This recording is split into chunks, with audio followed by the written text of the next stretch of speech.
Don't worry, I got it. Come here. Firstly, you're going to need puff pastry, 3 bananas, and your choice of chocolate, a spoon, and an oven. Now we're going to try this out because if this works, this is going to be my new version of a healthy snack, if you will.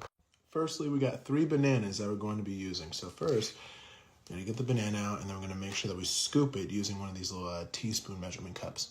Okay, now we made a deep enough canoe with the banana. We're going to put some chocolate in. I got pretzel toffee chocolate. Okay, we have our chocolate lined up. Now we're going to wrap it in puff pastry. Now that they are wrapped, you want to cover them in some egg yolk. Cook at 350 degrees until golden brown. Okay, now we're going to add the chocolate sauce and coconut. Okay, let's give it a try. Okay, here we go. We're going to give this a try. Now again, it looks good. Let's see if it tastes.